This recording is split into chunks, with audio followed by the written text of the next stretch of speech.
Hello, everybody. Welcome. Thank you so much for being here.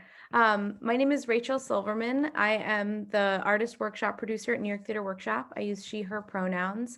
And we're just so happy to welcome you to the fireside chat today, the power of Proverbs and the tradition of oral storytelling.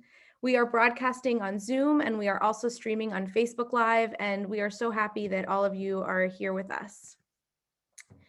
New York Theater Workshop has long sought to create art that interrogates our past as a way of understanding the present and shining light towards the future.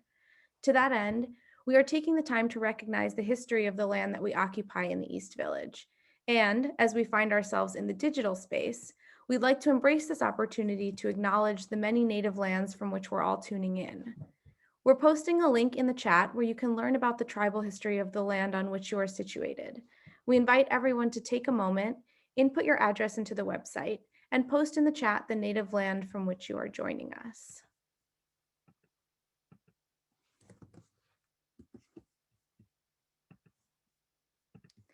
While everybody does that, I'd like to share the following land acknowledgement written by Safe Harbors NYC. Manhattan has always been a gathering and trading place for many indigenous peoples, where nations intersected from all four directions since time immemorial. It was a place to gather and sometimes to seek refuge during times of conflict and struggle. We pay respect to all of their ancestors, past, present, and to their future generations. We acknowledge that New York Theater Workshop is situated on the island of Manhattan, Menohanit, on the island, traditional lands of the Munsee Lenape, the Canarsie, Unkachag, Matinecock, Shinnecock, Regawank, and the Haudenosaunee Confederacy.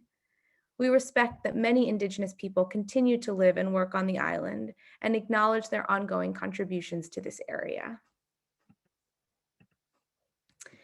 So today our panel is part of NYTW's virtual programming series, which is free and available to anybody in the NYTW community, which includes you if you're here.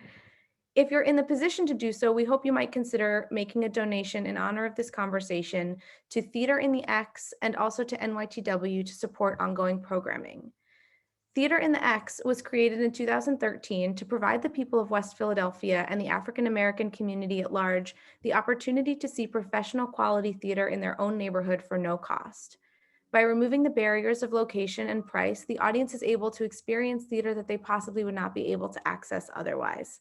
Theater in the X also provides opportunities to playwrights, actors, directors, stage managers, DJs, sound engineers, and vendors of color. You'll find a link to donate to both organizations in the chat on Zoom and in the comments on Facebook Live. So that is enough from me for now. I would love to bring on our moderator, my colleague, Brennie Tellu. Welcome, Brennie, and I will see you all soon. Thank you, Rachel. All right, good evening, everybody. I'm Brennie Tellu. I use she, her pronouns, and I am the Marketing and Audience Services Manager at New York Theater Workshop. So just to give you some housekeeping stuff, this conversation will last around an hour, and then we'll open it up for Q&A in the last roughly 15 to 20 minutes. When we get to the Q&A portion, feel free to share your questions for the panelists, either via the Q&A feature on Zoom, or if you're on Facebook, you can share in the comments, and we'll do our best to get to as many questions as we can in the time that we have.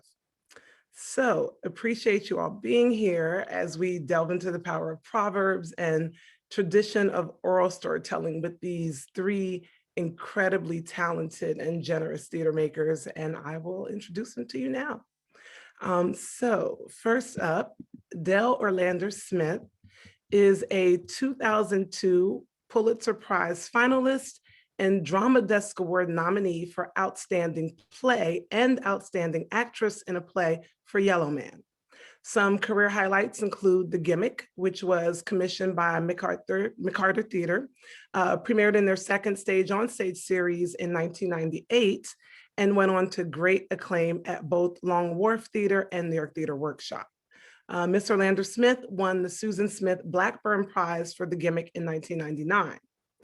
She also attended Sundance Institute Theater Lab for 4 summers and is the recipient of a New York Foundation for the Arts grant the Helen Merrill Award for Emerging Playwrights, a Guggenheim, and the 2005 Penn Laura Pels Foundation Award for Playwright in Mid-Career.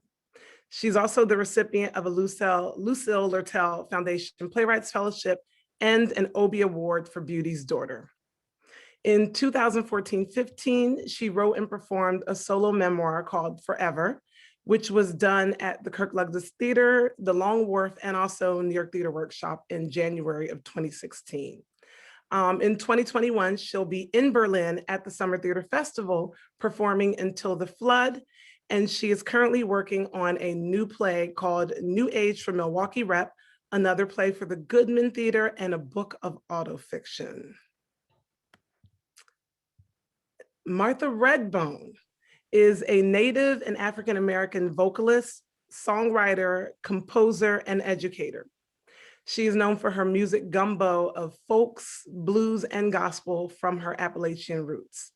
Her songs and storytelling share her life experience as an Afro-Indigenous woman and mother navigating in the new millennium, giving voice to issues of social justice, connecting cultures, and celebrating the human spirit. Martha, along with longtime collaborator Ann Whitby, is currently developing Black Mountain Women at the Public Theater and talking circles with the New York Theater Workshop as part of the 2021 Artistic Instigator Series. She is also the 2020 Drama Desk Award and 2020 Adelka Award winner for Outstanding Music in a Play for the revival of For Colored Girls Who Have Considered Suicide When the Rainbow Is Enough by the late, I'm so sorry.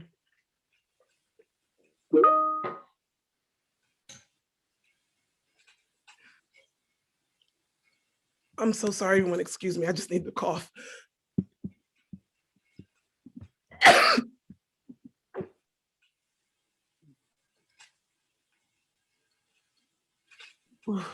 So sorry, thank you, and excuse me.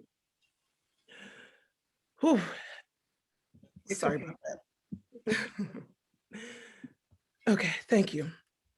Jillian Walker is a singer, writer, playwright, composer, cultural and spirit worker, dramaturge, thinker, and anti-disciplinarian devoted to remembering ancestral ways through her work and life.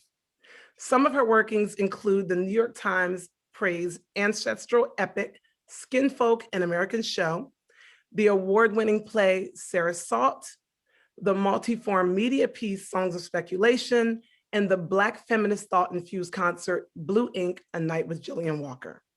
She is currently co-conspiring with the team as a writer-performer on Reconstruction and Soho Rep, where she is the 2021 Toe Playwright in Residence and a member of groundbreaking cohort Project Number 1.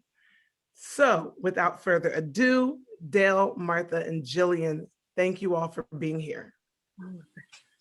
Love being in the company. Thank you. So just to take a little step back before we dive into it, I wanted to kind of give a little food for thought and background. And when we think of the origins of theater, I think I'd say it's a symptom of white supremacy that we most often speak of it in a Eurocentric context, and that educationally we tend to lead with the Greeks. But theater in ancient Africa prior to that time could be pretty distinctly found in ritualistic and communal celebrations, in spoken word, in dance and rhythms, and also commonly in oral storytelling and the passing down of proverbs, as pearls of wisdom, as a way of just sharing knowledge of culture and family history, as well as teaching social practices. One of the things that I've found compelling in trading stories casually, with other Black women from around the African diaspora and also in different generations, is that there is a commonality of these same, proverbs and lessons that we all received, usually passed down orally, and usually with just very minor adjustments. Some of the ones that resonated for me right from my Liberian grandmother, and I'll say some of it the way she did. If you don't listen, you will feel. You must work twice as hard to get half as much. The eye sees not itself. And a personal favorite of mine, a woman should never put her purse on the floor or she will never have good fortune. As we jump into this, we invite you to share proverbs you may have received that have resonated with you, either in the chat or in the comments if you're on Facebook listening in. So jumping in.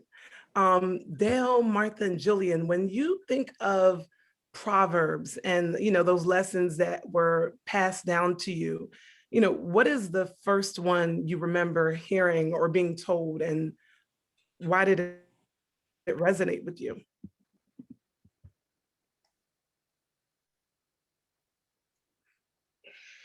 The first one? First of all, Brennie, do you need water? Are you good? I'm good now. Literally, it was that thing where it went down the wrong pipe. And I was like, oh, this is not going to be good. Either it's going to be on my laptop or, thank you. Sure. I don't know the first one. Dael, Martha, do you have?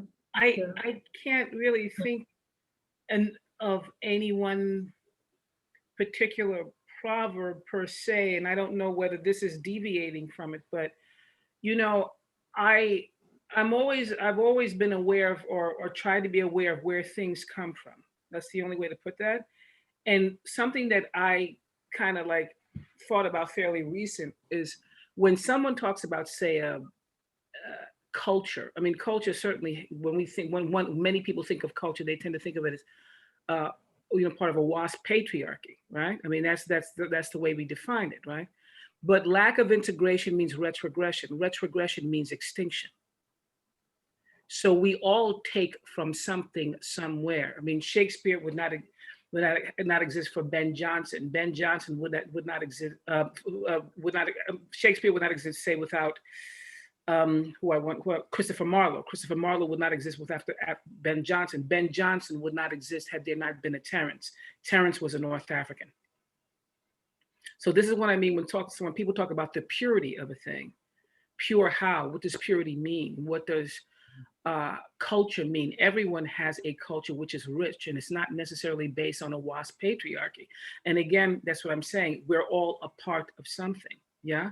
So when you read, I don't know, when I'm thinking about how the way Steinbeck was able to take from Mayan culture, when you look at or when we look at Asian culture, right? One of the words persona that we use literally means mask. And within African theater and within Japanese theater, within Latin theater, within indigenous theater, people literally, when they're using masks, when they pick up the spirit, when they feel the spirit, i.e. the character of that person, that's when they usually put the mask on. So this is what I mean when it's all connected. And I don't know what I said. I hope what I said made sense just now. What you said was absolutely genius. Oh, thank you. So you was, I mean, it was really fantastic. Yeah. I couldn't have said it better. And I wouldn't have been able to say it as well as you did, Oh, but it's God. absolutely right. Because I personally have I kind of have a pet peeve with the word authenticity. Mm. Um, and it's because of the history of how it's been used. You know, it tends to be used in the context of white people who are governing the governing powers of deciding what is real and what isn't, and it's usually based on a European ethos. Mm. It doesn't take into account civilizations from all over the world that have had long histories, long before um, colonization and European contact here, and especially in the United States, let alone anywhere else in the world. Yes. But so I always have like a knee-jerk reaction when I hear that word authentic, or when it comes to talking about arts and culture. I think it's a very dangerous word to use in that context, because what is it based on? What are we basing the work on? Right. Remember, like we're coming from worlds where our value was is placed on whether or not how European people placed value on us. And it's been it's been very difficult to redefine that. I mean, you could look at it in the arts. You know, you can go up and down Madison Avenue at all the art galleries, and people collect indigenous arts. You know, they could collect African arts and sell it for $2 million. But if you go to Africa, or if you go out to, a reservation out here in Navajo country or wherever they, or even if you go to Central America and go to the indigenous people where these works come from, they don't see it as art. They're Europeans are calling it, crafts, primitive, Mm, things like that. So mm, they'll buy it at, kind of rock bottom dollar, and then take it to Madison Avenue and then sell it for $2 million. yeah. And so that, so we have to, take pride in our own cultures, and we have to value ourselves based on who we are and based on our own individual cultures, because we're so different in our, and you know we we come from a history of oral traditions, oral storytellings. We didn't really write things down for a really long time. And we get the oral traditions every time someone is born, or every time someone passes away and the families gather together. And those stories come out again. And the new generation of kids who are in the space, in the house, you start hearing Auntie so and so talk about that, or Uncle so and so come and talk about this and that, and the grandparents and everyone. And you hear stories that maybe wouldn't even come out when you're at home with mom and dad. But when mom and dad are with grandma and grandpa, or aunties and uncles, all of a sudden you hear these stories that you didn't know went on when they were kids. And that's Mm-hmm. carry on. I think that is priceless. You can't even place a value on that type of tradition and culture. And every Yes, I can speak a little louder. Sorry, I see that. Yeah. Is that better? I usually talk pretty loud. um, so I'm saying that I feel that we have to find the value in our culture, in who we are, and not really worry about comparing ourselves to other people and placing value, because a lot of those proverbs that we were told as a kid was, like, you have to, when you're black, you have to be 10 times better just to be equal, those kinds of things. Or you have to work twice as hard just to be equal to, someone more fortunate, or a white person, or that kind of stuff. So those kind of mini little proverbs that come around when you're in school, and you're learning that you're different from some of your other classmates. It's funny, as you're talking, something that just popped into my head. There was a woman, because I'm 61, so I'm a little older than you guys. And I remember there was somebody I was friends with. It's a white guy who came to my house in Harlem, this is years ago. And, there's certain music that was considered quote unquote too black for white people to hear. And I remember, like, I was playing some James Brown, and my uncle said, "Turn that James. You don't want him to hear that." It's like, he loves James Brown. He said, but it's also, again, what I think the legacy of what the isms, what I call racism, sexism, ageism, what it does is also create, and it's coming from a place of, those legacies. It also creates a self-hate. And it wasn't until fairly recently, when I look back on that, when my uncle was talking about that, how he was made to feel ashamed of certain types of music, or certain types of things that was cultural, that there was shame behind it. And it was just fairly recently, I just kind of went, oh my God, it's like I said, if you're going to be that myopic within your thinking in terms of like rock and roll, in the words of Muddy Waters, the blues had a baby and they called it rock and roll. That's And so, but he was just so, and actually, we were laughing at the time, because the guy was a friend of mine, and he's still a friend. He says, I love James Brown. He goes, I love all of those cats, man. He goes, when they just began to sit down and talk. But when I looked at how the way he viewed the world in different ways, and if he were on the planet, God rest, he'd be in his hundreds. But how he was made to feel about himself, even though all of us were laughing, and that's also dangerous. The laughter, when you're taught to laugh at where you come from. There's a difference between sense of humor and actually laughing at who you are and where you are. Right. And the ridicule, Yeah. the big difference between the laughter and the ridicule. Mm-hmm. Mhm. Mm-hmm. What do you think, Jillian? Mhm. Uh, I'm thinking about all the complexity of Proverbs from what both of you are saying. Um, Brennie, I couldn't think of the first one that I learned. I do feel like that's an important exercise to do. So I'm still going to try to do it at some point. But I did think of one that's been ringing in my mind for the last few days. Don't hurt yourself. Oh, don't hurt yourself.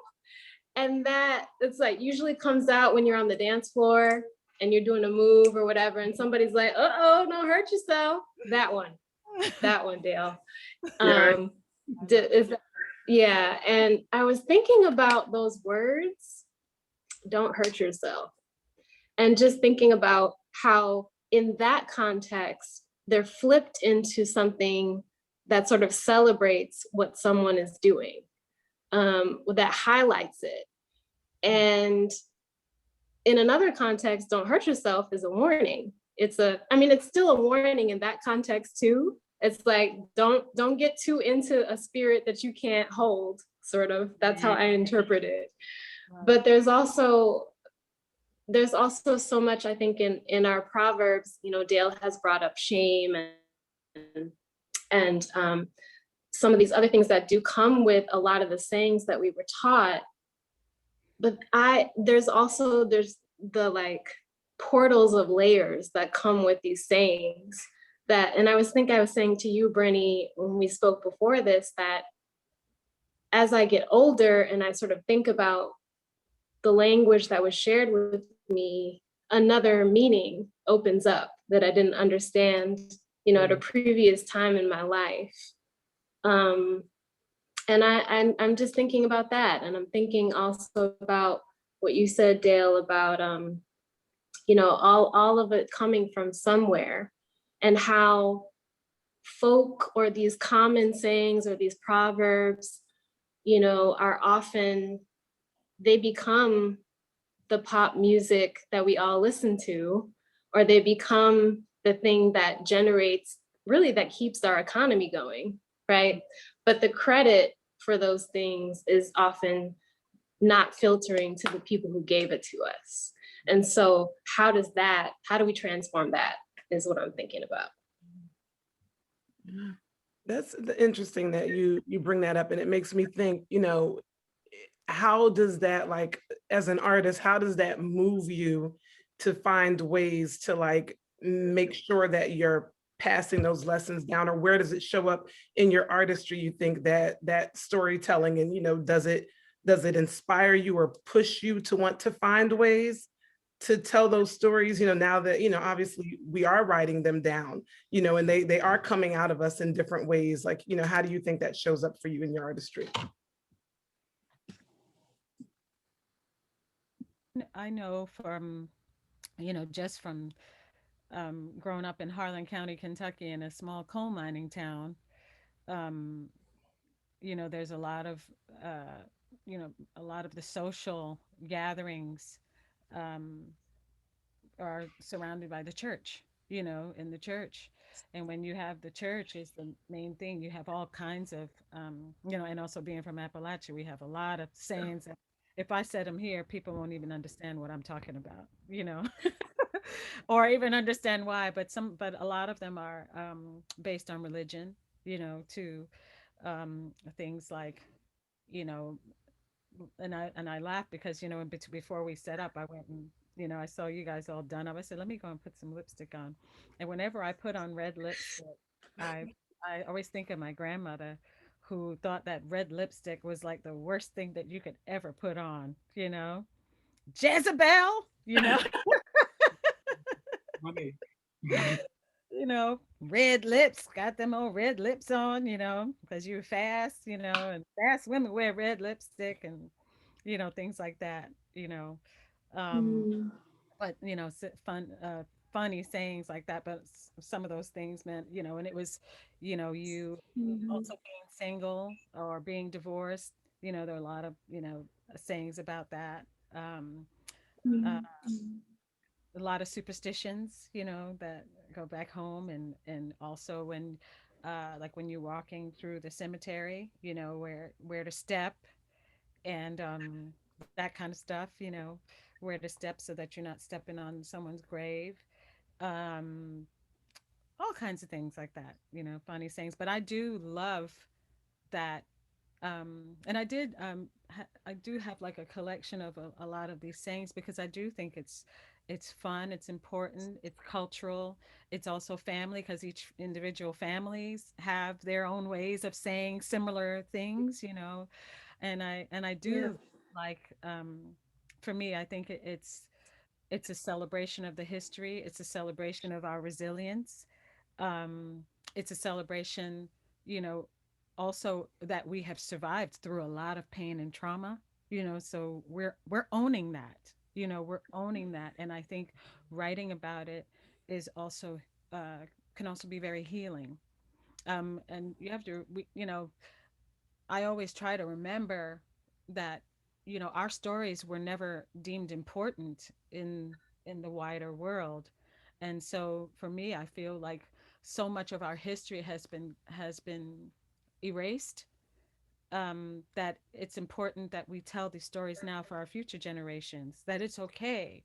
I can tell you, there's a few, a few people that I've, you know, encountered over the years who have these sayings where they won't eat watermelon, on the Rhine, because of the racist connotations about Black people eating watermelon on the Rhine.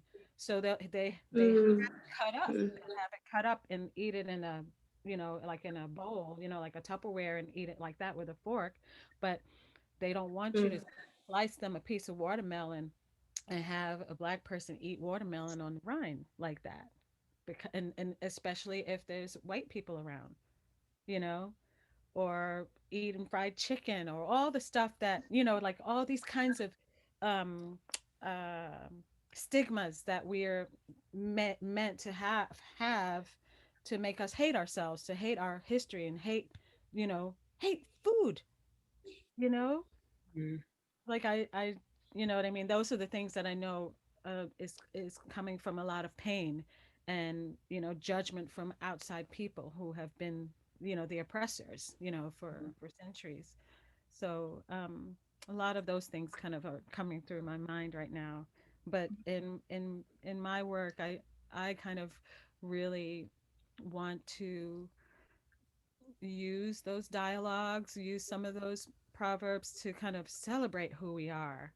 And for me, it's like, I'm not ashamed. I'm not ashamed to be from Appalachia. I'm not ashamed that when my grandmother was a kid, they had no shoes. Like, I'm not ashamed, because look where I am now. I'm sitting here at the New York Theater Workshop talking about writing stories about fast women in red lipstick. I mean, that's Mm. a dream, That's a Yeah. dream for me. That's a great title. Yes. Mhm. Fast women. yeah. I love that. Fast women in red lipstick. Yeah. Yeah, it's interesting that you bring that up because as I was looking at Proverbs and just thinking about this conversation, obviously there are the ones that are celebratory that taught us lessons that were warnings, as you mentioned earlier, Jillian, but then I also think of the other side of the coin, which you mentioned, which are the talks specifically, that start with a proverb and turn into like a very specific talk that, at some point in our youth, are had with us to prepare us for something, or, to warn us about something to be safe. So it's like, it's those two sides of the coin. And I guess I wonder for you, as you think about, talks that you may have had on the flip side of that, that prepared you and resonated for you, like, where in your journey you see those things, popping up for you again as you go forth and as you write and perform. You're talking to all of us, or you're talking to Jillian? Oh, all everybody. Mhm. Everybody. Everybody. Everybody. So I'm a little confused by that, Brennie. So the question is, I'm a little confused. I'm sorry. So thinking about it in terms of, when we initially started talking about Proverbs, we were thinking about, things that we were taught growing up that were like, passed down, like a woman shouldn't put her purse on the floor, because she won't have money. And there's that side of the coin. But then thinking about, what Martha mentioned in terms of like people not wanting to eat watermelon on the Rhine, like Black people being afraid because of the connotation and the stigma. And then Jillian mentioned also the warnings, like, and the dualistic meanings of some of the Proverbs were like, don't hurt yourself could mean one thing in a positive context, but it could mean like literally a warning to be careful. So thinking about the talks, because I think about it all the time, and I think about the talks that we have with Black children, for Right. instance, around police brutality. Those stem from Proverbs and then become a story narrative, that becomes a talk that we receive that, ushers us into like adulthood in some way. So I guess I wonder for you, what talks, really resonated for you in a sense that they show up in your artistry, or how you find ways to like, kind of mesh the two. I got you now. And now I got you. The darker side of that, me being the Scorpio that I am, so I'm gonna go there, yeah. Is that going back to what I call the isms, racism, sexism, ageism, all those isms, is being told that I could not do certain things because the people around me, I come from a very, very dark place in certain ways, where I grew up with, there was a lot of violence. There was like, as with a lot of people.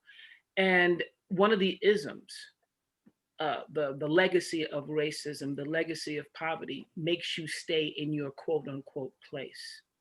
And that's and for those people who oppress you, that's the beauty of it for them. And there's a great Scottish poet named Robert Burns who talks about people being citizens of the world.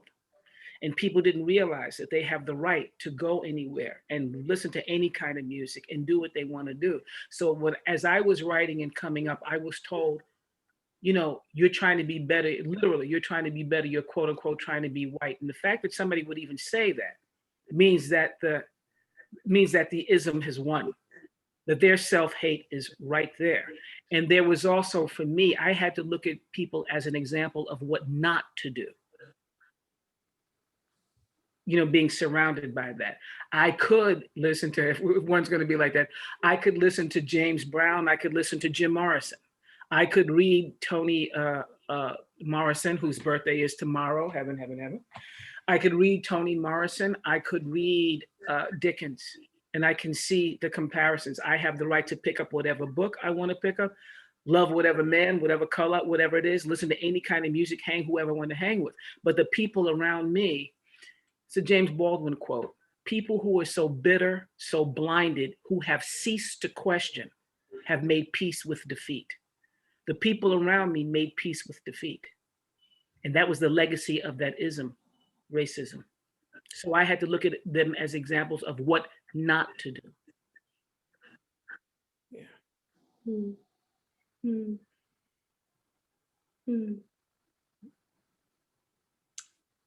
Glad you did. Thank you. The gimmick is, well, I'll email you after. But I think I would respond to that, Brennie, with I'm surprised by what comes through my work. Because I don't necessarily sit down to, I have an idea of a thing. But so much of my work just happens in free writing, and maybe writing from a prompt and just sort of seeing where that goes. And there isn't a particular proverb that's coming to mind now, but what I can say is that I've learned so much about just my work being a way to both challenge a lot of the proverbs that, I heard, or or even my interpretations of certain things that I thought that I understood at the time that, you know, as I mentioned before, change with meaning as I get older. Or even my understanding of where someone is coming from, you know, how they've been limited, as Dael says, by the internalized racism or self-hate, and not understanding that as a younger person, not understanding why, you know, I was looked at a certain way in my family by certain people, and why, you know. So I've done a lot, I think, of exorcism in my work, to literally move that stuff out of my body and invite other people as well to participate in collectively exercising that, and literally creating blueprints that show, that say, it is possible to move out of these spaces of the way that you feel about yourself. It's possible. We can write ourselves, we can dance ourselves, we can speak ourselves out. And something that I also wanted to remark on that I just think is so brilliant about Black people and Proverbs is that we've found a way always to maintain our traditions, even when it seems like they're completely erased or they're completely gone. The oral tradition is very much alive in everything that we've been talking about.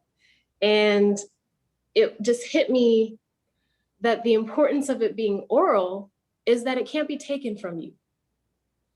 There's no paper that anybody can take, you know, there's nothing in the clothes, it's in here.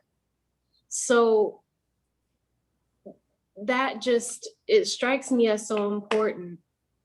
And something actually that my father, I think, did a really good job with, because he would sit me down and tell me these stories, and I'd be like, what are you talking about? Like, just let me go. And now, you know, those stories, I can't necessarily remember exactly how they went, but they're here and they've been integrated here. So it's just literally in my breath, in how I move. And I just think that the power of that, you know, is just truly, I don't know, it's so profound.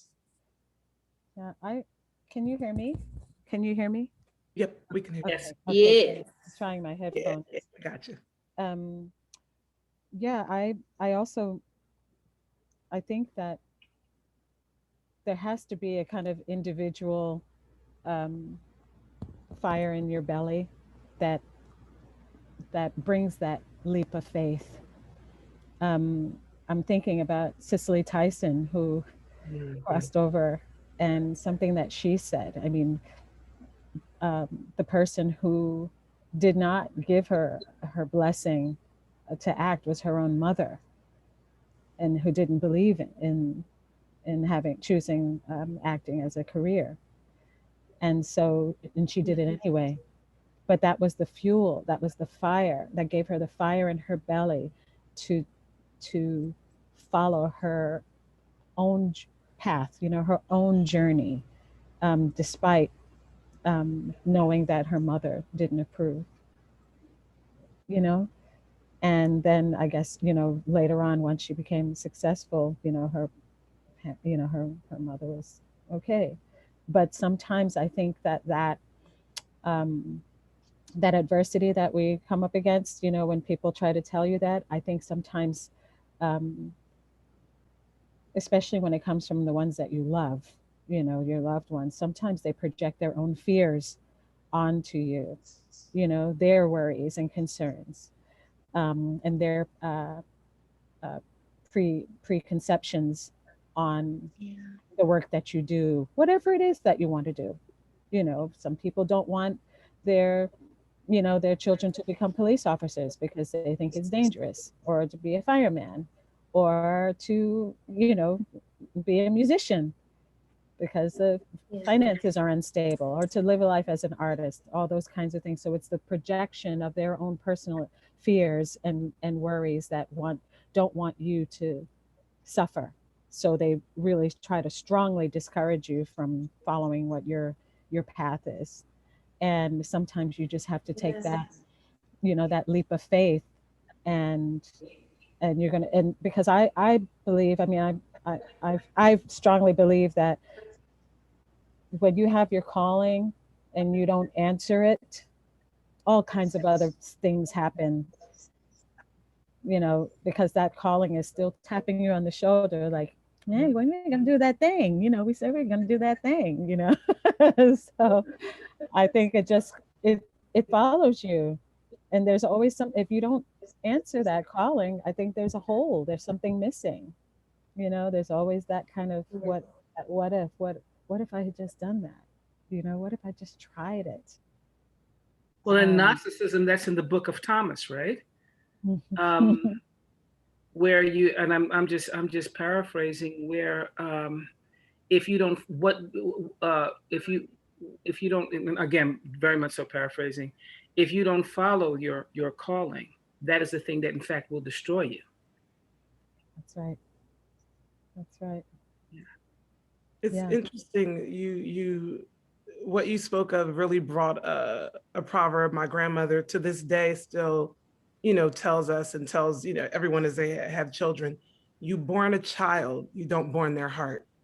And so when you think about telling your own story, following literally the beat of your own drum and, what your calling is, that literally that proverb comes to mind, because it is, I think as artists, what you all have done, in your work is, to distinctly, tell these stories that, like you said, Jillian, are within you.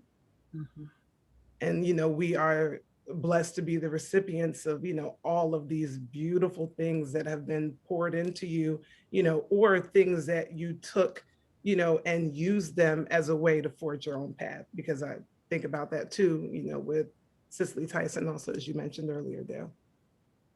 Well, Red Martha did, but yeah. I remember now, bring forth what is within you. If you do not bring forth what is within you, it will is within you. That is what is in you will destroy you. If you do not bring it forth. That's the book of Thomas. Yeah, that kind of thing. Yeah, I do believe that. I believe if you do not follow your daimon, Daimon,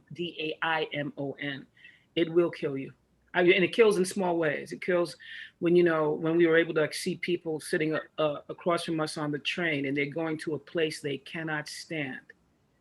I mean, we all have to work, but if you're doing work that's not your calling, if it's just the kind of thing where you're making your money and you hate where you're going, that's death. People eat themselves to death. People not just drink themselves to death, they smoke themselves to death. They watch TV. They're involved in relationships they cannot stand. They hang with somebody one minute, the next minute they're talking about each other. That's also different kinds of death too. Spiritual death. It's death of your soul, taking a piece of your soul and just kind of putting a blanket on top of the fire. And accepting it is normal, because a lot of people do. They just, how many times you've heard somebody go, "Who's happy?" You just get on with it. You hear people talk like that. So, or it is what it is. It's sad, no? Yeah, that's one of the most depressing statements, because it feels defeated. Felt like that, we feel like that, but you don't have to live in it. You don't have to live in it. And not everybody is fortunate enough to have the tools to pull, to kind of even vision the possibility. So I feel like just even having this kind of discussion with all of us here, there's so many people. I can imagine. Just listening to all of you speaking, I feel like, we've been in this pandemic. We've been inside of the house since last March. We've had good days and bad days. It's a new way of life, and but it's very challenging. But just having these kind of talks and these discussions, with Brennie, you reminding us of who we are and where we come from and how important culture is and how important these stories are, and being women of color and being, just sharing these stories and these ideas, and just all of the brilliance of you all. For me, you are my glimmer of hope for today, that. And First, I need that. I need, you know what I mean? I feel like I need to have that. And so I know if I need to have that, maybe someone who hasn't been able to feel like they can take that great leap yet, maybe this gathering today can be something that inspires people. Maybe I will do this now. What else am I gonna do? We're in the pandemic. Let me just try and take up the guitar, or awesome.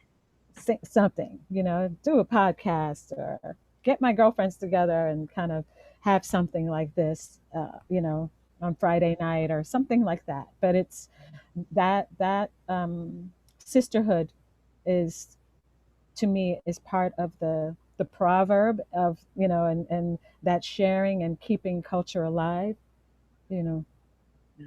It's the I am my sister's keeper. Yes, yes. I just want to do a time check. If anyone had questions, at this time, feel free to drop them into the chat. I'm glad to have you all here. And I guess the thing that pops in my head too, in thinking about all this, I know I initially asked, what the first proverb you remember that resonated with you was, but outside of that, I think, and I guess the way I mentioned the one from my grandmother that lives within me, is there, something that you kind of keep somewhat close to the vest that kind of lives within you, that is that thing, when you need that thing. And I think, like you said, we've all needed this thing in this last however many months. Well, I know mine that I live with, and I've lived with it probably since I was about 12 years old. And it's something, one of the things it's the main thing that has stayed with me. And at the time, um, it didn't hit me like a rock. It hit me like a rock when I became an adult. But this is what my mother told me was, do not participate in the genocide of your own people. Do not erase your own people. And so that came from me coming back from Kentucky after being raised by my grandparents, back to Brooklyn. I'm in the 6th grade in middle school. And, playing my dad's records. I came back to a single parent household, playing my dad's records. The only thing that was left was a piano and a stereo console with a bunch of albums and 45s. I still have them right here in my house now. And I put on James Brown, Say It Loud, I'm Black and I'm Proud, and I'm doing all the Soul Train dances and all the stuff, like, and my mom saying, is that all you're proud of? Don't I count for something? Mm. And I was like, uh-oh, you know. And she said, do not participate in the genocide of your own people. Do not erase us. You know who you are. You know where you came from. You know where you come from. Celebrate everything that we are. Tell the whole story, not just part of it. Because people are going to make us choose. People are going to make you choose. And you don't have to choose. And you're not part this and part that. You're not part Black and part Native. You're 100% everything, and to honor that, because that's part of my story. And that's what I try to do.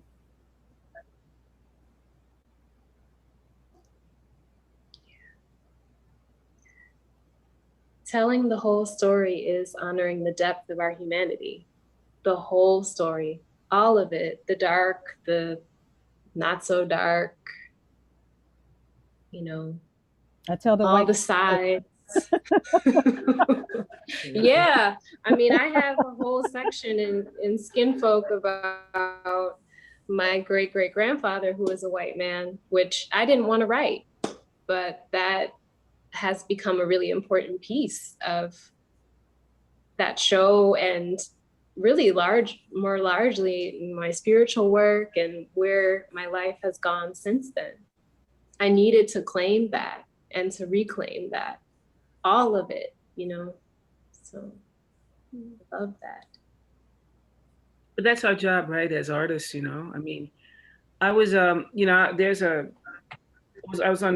I'm also one of the New Eurekan poets, and it's like we were on tour about 20 years ago, and I came across this. You know, if you talk about a proverb or a saying that stays with you, this was late, so, and it's artists like the saints are the receivers. Their job is to summon every emotion, every skill, to remain skinlessly alert in order to, as Picasso says, find. And what I try to do is be open to finding anytime, anything. What's open, I want to find. I want to be open to that. I mean, actually, the person who wrote that, ironically enough, was a woman called Jennifer Lash, who was actually Ray Fiennes' mother, who died right before Schindler's List came out. And she was a brilliant writer in her own right. She never became famous until after she died. It always happens like that, right? So, you know, but I came across that thing, to skinlessly alert. It's so brilliant. Yeah. Mm-hmm. Yeah. Love it. I remember mine, that one of my first ones. Gotta say, this is a family. This is a family one that I believe my father created. Every day before I would leave for school, he would say to me and to my sister Jasmine, be good, be smart, behave, be happy. Be good, be smart, behave, be happy. Every day. And then as we got older, he added to the end, be good, be smart, behave, be happy, be aware. And I think that was my talk, Brennie, because I never got like the full talk, but that was it. But as I've gotten older, the be aware has opened, right? It has become a lot more than like be aware of my surroundings or yes, that, but there's another layer, which is like be aware of everything, what Dael is saying, you know, being skinless. What are you finding? What are you seeing? And yeah, I mean, thinking about it, I think that started with him just saying that every day before I left the house. Wow. Yeah. You're right about that. Yeah, I think as artists we are kind of, in a way, we're the warriors who are brave enough to peel back that and be raw, you know. Yeah. That takes a great strength, a lot of courage, and a little bit of crazy. And we got all of it, baby. You ain't never lied, as they say. You ain't never lied. But it takes all of that, because we actually have the courage to put our necks on the chopping block. Because when you are expressing art, especially in these times, you know, during these times, you are, you know, we're expressing things that people are trying to cover up. They don't want, a lot of people don't want stories being told. A lot of people don't want that to happen. They say that's for us. Why you got to put that up on the stage? Why you can't, you know, put all our business and then everybody knows what we do and what we're up to and that kind of, you know what I mean? Yeah. So but as the artistic expression, that is part of what we do to kind of move culture and humanity forward, is the oral tradition. That storytelling is what keeps us moving forward, keeps the generations moving forward. And so it, we're really, I feel like we're warriors. We're kind of doing something that's very courageous, very brave, and is not always, Yeah. it's not necessarily popular, or likable. Maybe people might not like what we're doing. There's a Mhm. lot of people. I mean, I know in Indian country, there's a lot of, anti-blackness in Indian country. A lot of people, you know, not they don't have a problem with natives being part white, but don't be a native and be part black. It's going to be a fight. You know, Mhm. there's a lot of the oppression, from the racism, the isms again, like you said, Dale. Yeah. The isms are there, and it's really, it's sad. It's sad because it's, when the oppressed oppress the oppressed, you know how do we begin to heal from that? So we're all, in that, in that kind of boat, and then there's also, like intertribal stuff going on, and all kinds of things like that, within the native communities, and and then there's an urban native community who we have a whole different thing because we're in cities, and as opposed to people who are born and raised on their reservations, and that's another culture in itself. And then you add the black component in there on top of that, so there's a lot of um, kind of societal stuff, Yeah. Uh, Mhm. Hmm. You really said a word Yeah. there, and Oh, It's getting funny. Brennie, it's Brennie, you're interesting because breaking we up. pass You're these breaking up, things, yeah. not only from elders on down, but I think Breaking up. She's we frozen for pass them me. laterally too. We're Frozen, doing it in this frozen, moment. right? And like something my brother Lee and my sister Malika, they both always, Wow. oh, can you hear me? yes, I hear Oh, you. can you hear me? Kinda. In and out, in and out. Yeah. You're, yeah, Your screen you're is going in and out, Brennie. Okay. And your screen is frozen. frozen.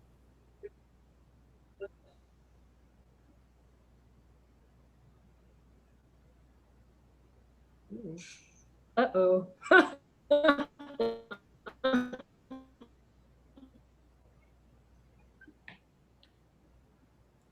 Mercury station's retrograde this weekend. Again? It's been in retrograde since Yeah. 2016. No, it's leaving retrograde this weekend.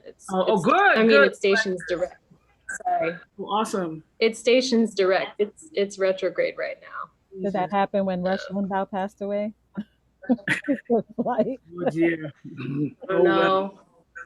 I don't know. It's just us now. What do we want to he'll be back. He'll be back. Yeah, it's wonderful talking with the both of you. So good. I loved it. Thank you. I love it. I just love hearing Oh, I'm so honored to What sign are live. you? me. Jillian, what sign are you? I'm a Aquarius. Oh, happy birthday. Yeah, I just had my birthday last week, February Oh, 6th. awesome. Oh my God, that's good. And Yeah. Jillian, what are you? Libra sun. And I'm Scorpio rising, so I feel you. Dale. Libra Oh sun. my gosh, oh my goodness. Oh. Uh-huh. Leo, I'm Scorpio with Leo rising. Oh, wow. Oh, I'm a Leo moon. Leo moon. Oh my God, Leo moon, yeah. Yeah. Pisces rising. I'm Oh, just jumping in goodness. to say I'm just checking in with Brennie, who's going to jump back in a second. She's having just an internet trouble. I bet. Okay. We're actually You past. want to tell us your signs, Rachel? I'm a Cancer, big Cancer, Yes. and I think there's a Gemini on one side and a Cancer on the other, but I can't remember. But I get a lot of my astrology info from Dael. Ah! Dale is my resident astrologer. Okay. I'm Aquarius sun, Scorpio rising, Taurus moon. Ooh. Ooh. But oh my God, but you have Yeah. three fixed signs. Mm-hmm. Oh my goodness. Yeah. Yeah. Don't mess with you. Heavy. Don't mess with you. Oh Oh man. my goodness. So where is Miss Woman? I guess she's still. Yeah, her internet is having some trouble, so we're just trying to get her back on. So it might just be one more minute. Okay. No, because I'm worried about you guys in terms of time. It's 6:04. So. Oh, yeah. Let me see if we can do this and give me 1 minute. Okay, darling. This has been a great conversation. It's been lovely. Yeah. Thank you. This is so great. Thank you. What's going on? Great. So Martha and Jillian, are you both in Brooklyn? Yes, I am. I'm in Brooklyn. You're in Brooklyn. Jillian, where are you? I'm currently upstate, about an hour from the city. Where are you? Go to Newburgh. Are you in Newburgh? Newburgh. There she is. Good. Hey. Hey. I'm so sorry. Yeah, she's back, baby. Oh, that's not your fault. Internet woes in Oh, rural. So isn't That's that spectrum. It's been like that all day. I'm all day long. Yeah. right? I literally am in a rural area and our internet is so not dependable, but I am back. I guess what I just wanted to say from earlier that, really kind of like stuck with me from what you said, Martha, when you talked about, how you guys as artists, are being vulnerable or telling these stories and are being brave. That one of the proverbs that was passed laterally between my brother and sister to me is the idea that you can't heal what you don't talk about. And I think that the work, of an artist, part of that is a healing, sometimes in the stories that you guys are bringing to the forefront, are healing to people, and they are a way, like you said, to kind of like cleanse and to do that work. And I guess like any final thoughts that you would, have on that in terms of like, how you see that happening or that you want to share, I would love to hear.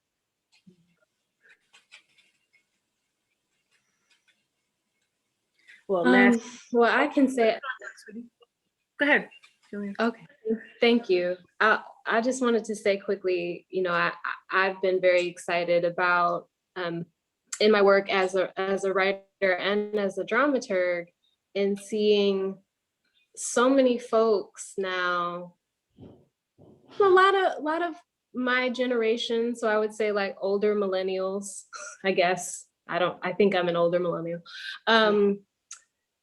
who are saying like, okay, I have this story about my grandfather. I just need to get it out.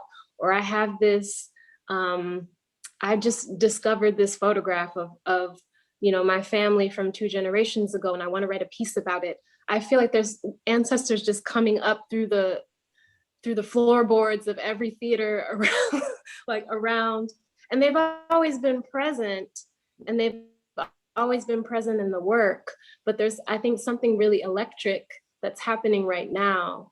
And I think it's because we really need, we need that collective remembrance. We need it to heal, and we need it because those are the things that contain the path for the way forward. Like, we're all trying to figure out what the world is going to be or what the world is becoming right now. And I think a lot of those answers are in what we already know and, and what we've already had for generations. So I do see a lot of artists picking that up, myself included, and following Dael's work and Martha's work, and the pathways that you all have been forging for decades, and are really doing that work and taking it seriously. So I feel really excited about that in the midst of, everything else that's happening that keeps me going.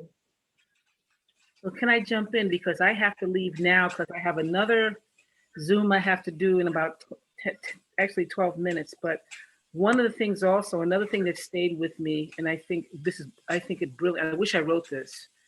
One of my favorite poets is Anne Sexton. And she was asked, why do you write the way you write?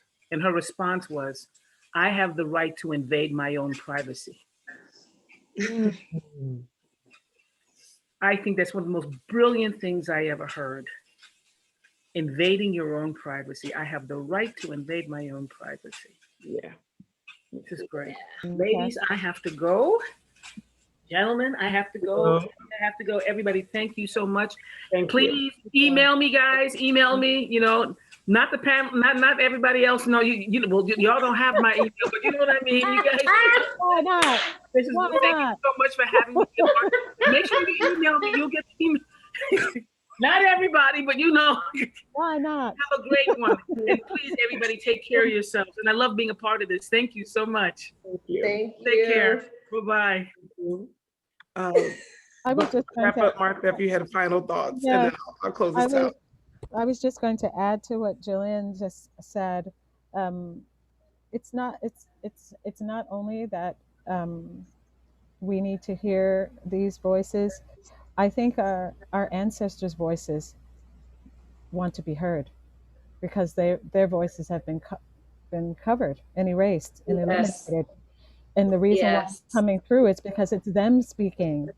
They are demanding they are reclaiming their time. You know, they really are. It's it's our ancestors' voices who have not been allowed to speak, and why that's the importance of the beginnings of arts organizations having land acknowledgement, just acknowledging the fact that there were people here who took care of the land before anybody else came here. This didn't get to beautiful trees didn't get to be here just out of the blue. There were people who took care of this, took care of all of these things so that the land could take care of us. And I think that there's especially here in New York City, I mean, there are a lot of ancestors' voices whose stories haven't been told that we need to hear. And this is why these stories are going to keep coming up. They're going to keep coming up until they get out so that the souls can finally rest.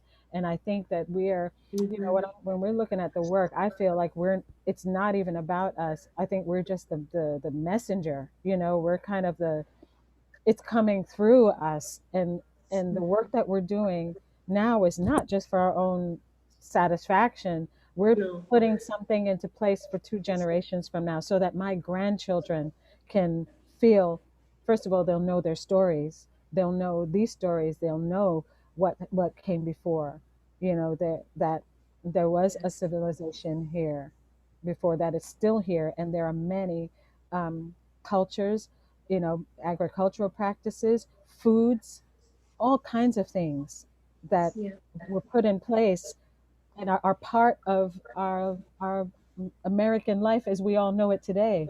It didn't just come from one thing, so these are stories that our ancestors are demanding, that are speaking loud and proud, and so we're just kind of like honoring that.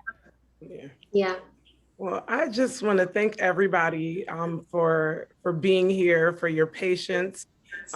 Thank you so much, Dael Orlandersmith, who had to leave. Thank you, Martha Redbone. Thank you, Jillian Walker, just for your generosity of spirit, for the knowledge, the artistry, and the love that you shared today. Appreciate you all. I also want to thank my colleagues, Caitlin Baird and Rachel Silverman, who were working technology in the background. And with that, I will turn it over to Rachel to close us out. Ditto, Brennie. Thank you all so much. This was such a moving and inspiring conversation, and I feel so uplifted and full. So thank you for spending this hour with us, and thank you all for tuning in. I just want to give a couple plugs for events we have coming up. Please join us next week at the same time, Wednesday, February 24th at 5 p.m.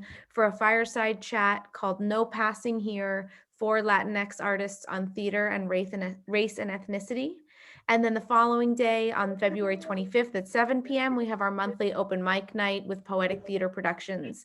You can find the rest of our upcoming schedule on virtual programming, as well as tickets to our upcoming virtual gala, 25 Years of Rent, Measured in Love, at nytw.org.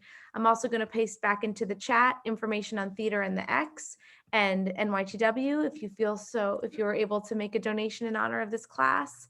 And also a survey. If you have 3 minutes, we'd just love to hear how your thoughts on today's conversation. So thank you so much to everybody. Have a beautiful rest of your afternoon and evening, and we hope to see you here soon. Thank you, everybody. Thank you so much. Thank you. Bye.